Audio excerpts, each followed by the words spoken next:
ሰላም ውድ ተማሪዎች እንደምንቆያችሁ። የዛሬው ቪዲዮአችን የ8ኛ ክፍል ጀነራል ሳይንስ ዩኒት 4 ሜጀር ዲዚዝ ኦፍ ዘ ዳይጀስቲቭ ሲስተም የተሰኘውን ቶፒክ ነው ይዤላችሁ የቀረብኩት። እዚህ ላይ እንግዲህ በዋናነት የምናየው የምግብ መፈጨት ስርዓት ዋና በሽታዎች ምንድናቸው የሚሉትን በምክንያቶቹን እንዲሁም እንዴት መከላከል ይቻላል የሚሉትን ነጥቦች ዘርዘር አድርጌ በቀላሉና በሚገባችሁ መልኩ አቀርብላችኋለሁ። አዳዲስ የሆናችሁ ተማሪዎች ይህንን ቤተሰብ ተቀላቀሉ።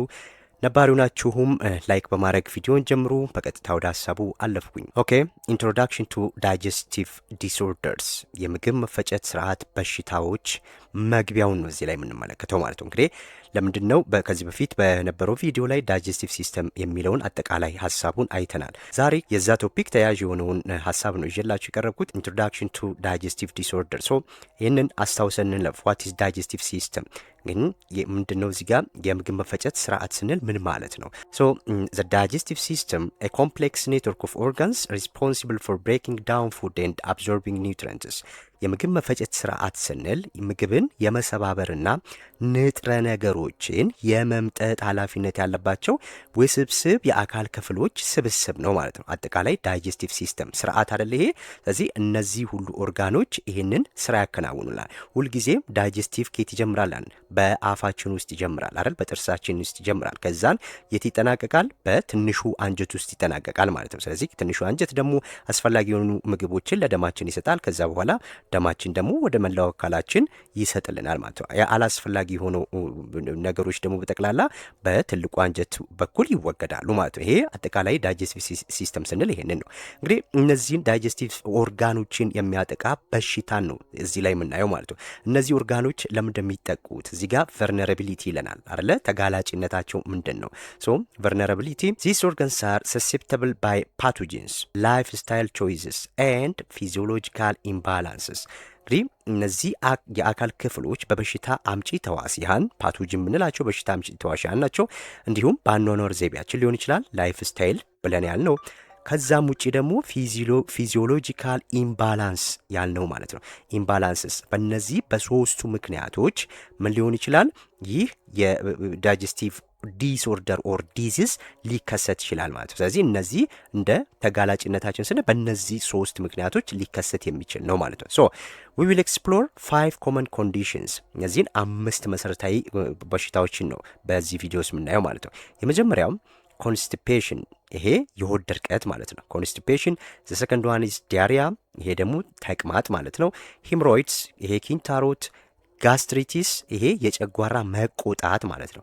ኤንድ ፔፕቲክ አልሰር፣ እነዚህ የጨጓራ ቁስለት፣ ይሄ የጨጓራ መቆጣት ነው። ይሄ የጨጓራ ቁስለት ነው ማለት ነው። እነዚህን 5 በሽታዎች ነው በዚህ ቪዲዮ ላይ የምናያቸው ማለት ነው። ኦኬ ዘ ፈርስት ዋን ኢዝ ኮንስቲፔሽን። ምን ማለት ነው ኮንስቲፔሽን ስንል?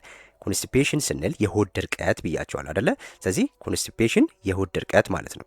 የሆድ ድርቀት እንዴት ይከሰታል ስንል ሉክ ዲፊኒሽኑን በምናይበት ሰዓት ላይ ዚስ ኮንስቲፔሽን ኦከርስ ዌን ፌስስ ሪሜን ኢን ዘ ላርጅ ኢንተስታይን ቱ ሎንግ ሊዲንግ ቱ ኤክሰሲቭ ዋተር አብዞርቤሽን። እንግዲህ ይህ ኮንስቲፔሽን ወር የሆድ ድርቀት ስንል ሰገራ በትልቁ አንጀት ውስጥ በጣም ረጅም ጊዜ ሲቆይና ከመጠን በላይ የውሃ መምጠጥ ሲካሄድ የሚከሰት ነው ማለት ነው። ስለዚህ በጣም በቆየ ቁጥር በአላስፈላጊ ውሃ በትልቁ አንጀት ውስጥ ነው የሚያልፈው ብለን አይደለ? ስለዚህ እዛ ውስጥ የሚያልፉትን ውሃ ምን ያደርጋል? አብዞርብ ያደርጋል ማለት ነው። ስለዚህ ያንን በመጠጠ ቁጥር ደግሞ ምን ይሆናል? ለመውጣት አስቸጋሪ ይሆናል። የዛን ሰዓት ላይ ምን ተከሰተ ይባላል? ኮንስቲፔሽን ወይም የሆድ ድርቀት ተከሰተ ይባላል ማለት ነው። ይሄን እንዳትረሱ። ፕራይመሪ ኮዙ ምንድን ነው? ፕራይመሪ ኮዝስ አንደኛው ላክ ኦፍ ዴተሪ ፋይበር ምንለው ነው ወር ራፌጅ ብለን ምንለው ማለት ነው። ዋናው ለሆድ ድርቀት መንስኤ የሚሆነው የፋይበር እጥረት ነው ማለት ነው። የፋይበር እጥረት ነው፣ የፋይበር ምግቦች እጥረት ነው። ምንድነው ፋይበር ስንል? እዚህ ጋር ፋይበርን እዚህ ጋር አስቀምጭላችኋል። ዋት ኢዝ ራፌጅ ስንል ኦር ፋይበር ስንል ሉክ ፋይበረስ ኢንዳይጀስቲብል ማቴሪያል ኢን ዘ ቬጂቴብልስ ዛት ኤር ዘ ፓሴጅ ኦፍ ዌስትስ አለ። እንግዲህ ፋይበር የምንላቸው እነዚህ ምግቦች በምግብ ውስጥ የሚገኝና ለመፈጨት አስቸጋሪ የሆነ ነገር ግን ቆሻሻ በአንጀት ውስጥ በቀላሉ እንዲያልፍ የሚረዳ የእጽዋት ክፍል ነው ማለት ነው። ለምሳሌ ብርቱካን ስንበላ ምን ይሆናል? እነዚህ ቃንጫ የመሰሉ ነገሮች አሉ አይደለ? እነሱ ፋይበር ይባላሉ ማለት። ስለዚህ እነዚህ ነገሮች በውስጣቸው ውሃ የመያዝ አቅም ስላላቸው እንደዚህ ቆሻሻ በአንጀት ውስጥ በቀላሉ እንዲያልፍ ይረዳሉ ማለት ነው። ስለዚህ የነዚህ እጥረት በትልቁ አንጀታችን ውስጥ የውሃ የመምጠጥ በትልቁ አንጀታችን ውስጥ ይሄ ምን እንዲሆን ያደርጋል? የውሃ እጥረት እንዲከሰት ያደርጋል ማለት ነው። ስለዚህ በዛ ምክንያት ዋናው የኮንስቲፔሽን ሊከሰት ይችላል። ሁለተኛው ፕራይመሪ ኮዙን ደግሞ ስናይ ኢንሰፊሽንት ዋተር ኢንቴክ ነው። ሁለተኛው ለዚህ ለሆድ ድርቀት ምክንያት የሚሆነው በቂ ውሃ አለመጠጣት ማለት ነው። በቂ ውሃ አለመጠጣት ምክንያት ሊሆን ይችላል። ምክንያቱም በቂ ውሃ አልጠጣንም ማለት በትልቁ አንጀታችን ውስጥ እነዚህ ፕሮሰሶች እንዳይካሄዱ ያደርጋል፣ ድርቀት እንዲከሰት ያደርጋል ማለት ነው። እዚህ ዋናው የሆድ ድርቀት ምክንያት እነዚህ ሁለት ናቸው፣ በቂ ውሃ አለመጠጣት እንዲሁም ራፌጅ ኦር ፋይበር ያላቸው ምግቦች አለመመገብ ማለት ነው። ፕሪቬንሽኑን ስናይ እንግዲህ መከላከያዎችን ስናይ አንደኛው ኢንክሪዝ ኢንቴክ ኦፍ ፋይበር ሪች ፉድ ቱ ስቲሙሌት ገት መስልስ፣ እንግዲህ አንጀት ስራውን እንዲያከናውን በተገቢ ሁኔታ ስራውን እንዲያከናውን ፋይበር ያላቸውን ምግቦች መመገብ አስፈላጊ ነው ማለት ነው። አንደኛ ያ ነው።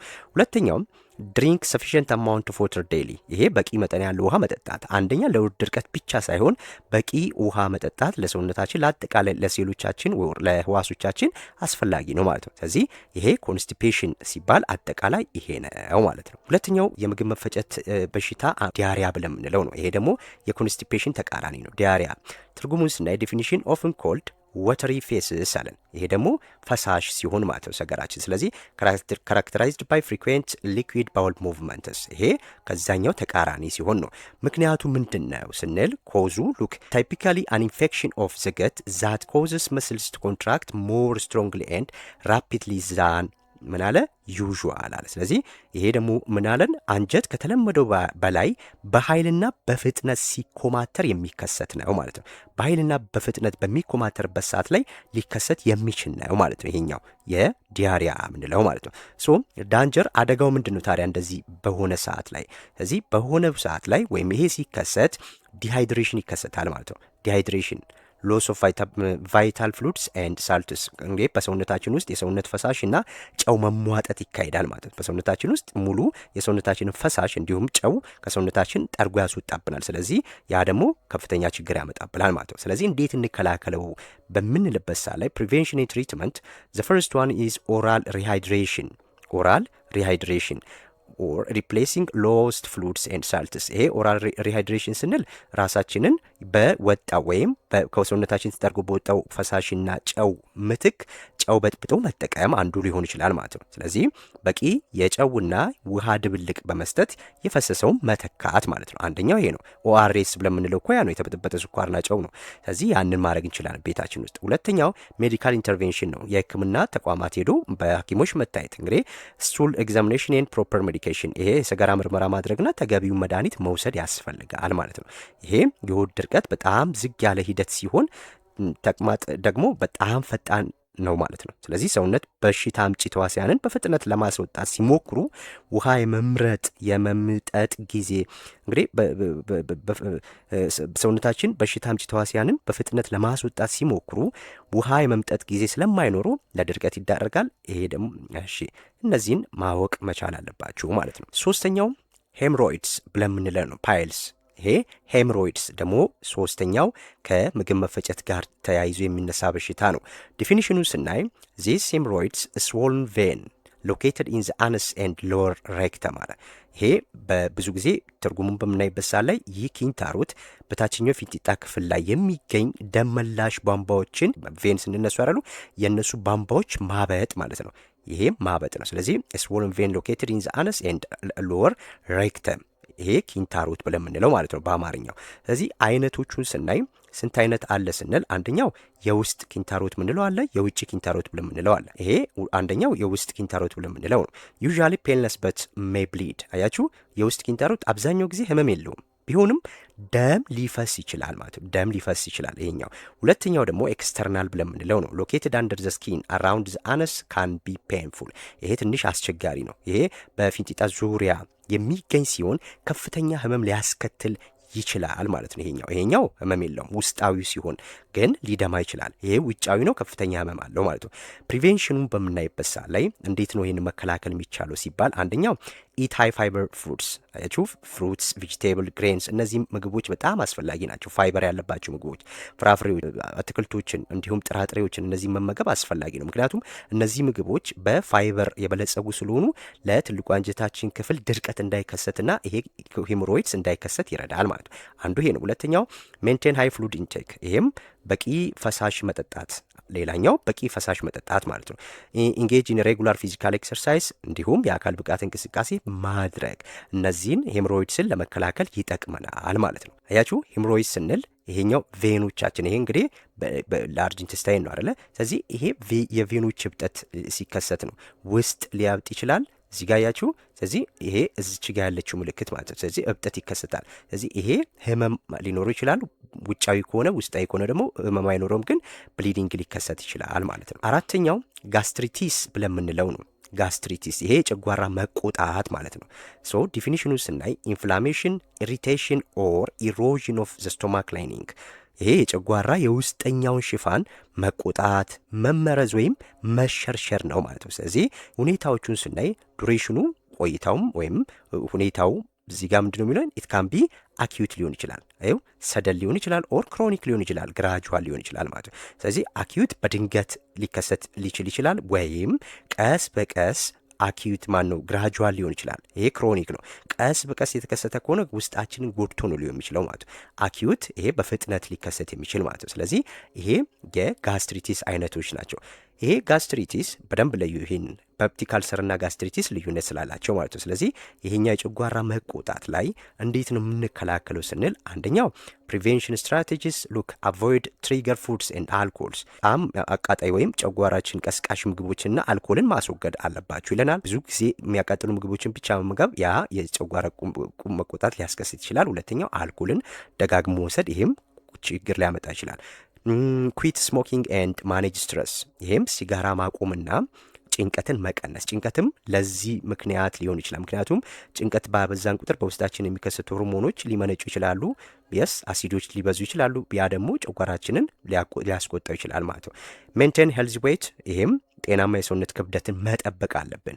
ሰውነታችን ክብደት በጣም መወፈር የለብንም። ስለዚህ ያንን ሬጉላር ኤክሰርሳይዝ በመስራት መጠበቅ አለብን። አቮይድ ዘ አቢዩዝ ኦፍ ኦቨር ዘ ካውንተር ፔን ሜዲኬሽን፣ ይሄም እንግዲህ ያለ ሐኪም ትእዛዝ የሚወሰዱ ህመም ማስታገሻዎች መድኃኒቶች አሉ አይደል?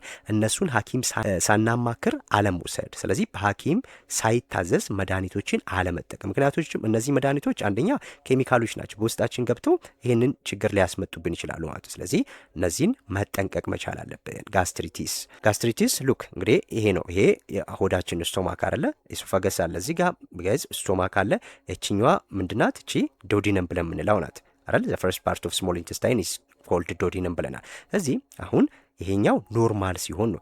ይሄ ግን እዚህ ጋር ምንድነው ይው አያችሁ ኢንፍላሜሽን፣ አልሰር፣ ዳሜጅ ስቶማክ ላይኒንግ። እንግዲህ እዚህ ጋር የጨጓራ መቆጣት ሲከሰት እንደዚህ ነው የሚሆነው ማለት ነው። እዚህ ከኖርማሉ የወጣ ይሆናል ማለት ይሄ ጋስትሪቲስ ብለምንለው ነው። የመጨረሻው ፔፕቲክ አልሰር ዲዚዝ ብለምንለው ነው። ይሄ ደግሞ ፔፕቲክ አልሰር ደግሞ የጨጓራ ቁስለት ምንለው ማለት ነው።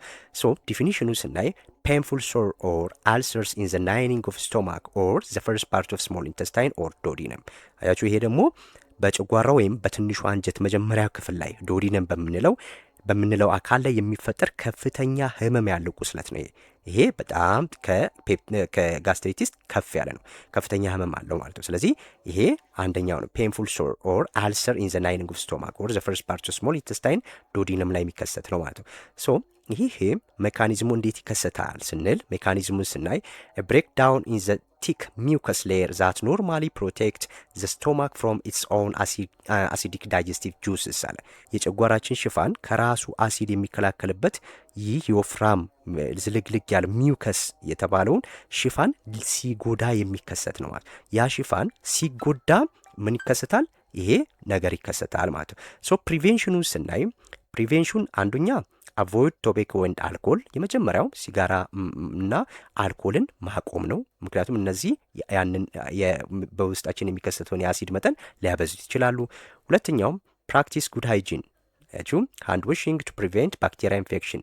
ይሄ ላይክ ኤች ፓይሎሪ ይሄ እንግዲህ በእጃችን ሳንታጠብ ስንበላ ወደ ውስጣችን የሚገቡ ባክቴሪያዎች ሊኖሩ ይችላሉ። እነዚህ ባክቴሪያዎች ያንን ሚውከስ ሊጎዳው ይችላል። ስለዚህ ያ ተጎዳ ማለት ደግሞ ከውስጣችን የሚመነጨው አሲድ ያንን ጨጓራችንን ሊጎዳው ይችላል ማለት ነው። ሌላው ኢንሹር ፉድ ኢዝ ኩክድ ስሩሊ። ስለዚህ ይሄም ደግሞ ምግቦች በትክክል መበሰላቸውን ቼክ ማድረግ። እነዚህን ካረግን ከፔፕቲክ አልሰር ራሳችንን መከላከል እንችላለን ማለት ነው። ስለዚህ ይህ ከጨጓራ መቆጣት ጋር የሚለየው ትክክለኛው ቁስል ወይም ጉድጓድ በጨጓራ ግድግዳ ላይ ስለሚፈጥር ማለት ነው። ለምሳሌ ይሄ ማለት ይኸው አያችሁ ከቅድሙ የሚለየው ይሄ ነው። ይሄ ፔፕቲክ አልሰር በቃ ጉድጓድ ነው። ይሄን ይቀደዋል ማለት ጉድጓድ መሰል ነገር ይፈጠራል ይሄ ፔፕቲክ አልሰር። ያኛው ግን ምንድን ነው? ያኛው መቆጣት ነው እንዲከሰት የሚያደርገው። ይሄኛው ግን ትክክለኛ ጉድጓድ መሰል ቁስለት አለው ማለት ነው። ይሄ ፔፕቲክ አልሰር ነው፣ ከበድ ያለ ነው። ስለዚህ ይሄንን መከላከል መቻል አለብን። እንዴት አድርገን? አሁን ባልኳችሁ መንገድ ማለት ነው። ሶ ይሄ ሁሉ ምንድን ነው? የዳይጀስቲቭ ሲስተም ኦርጋን ዲዚዞች ናቸው ማለት ነው። ይሄ ለዛሬ ይዤላችሁ የቀረብኩት ይሄን ይመስላል። በቀጣይ ደግሞ ሌሎቹን ክፍሎች ይዤላችሁ እመጣለሁ። ሀሳብ አስተያየት ካለ እንደተለመደው በኮሜንት አስቀምጡልኝ። ላይክ፣ ሼር፣ ሰብስክራይብ ማድረግ አይረሳ። በቀጣይ እስከምንገናኝ መልካም ቆይታ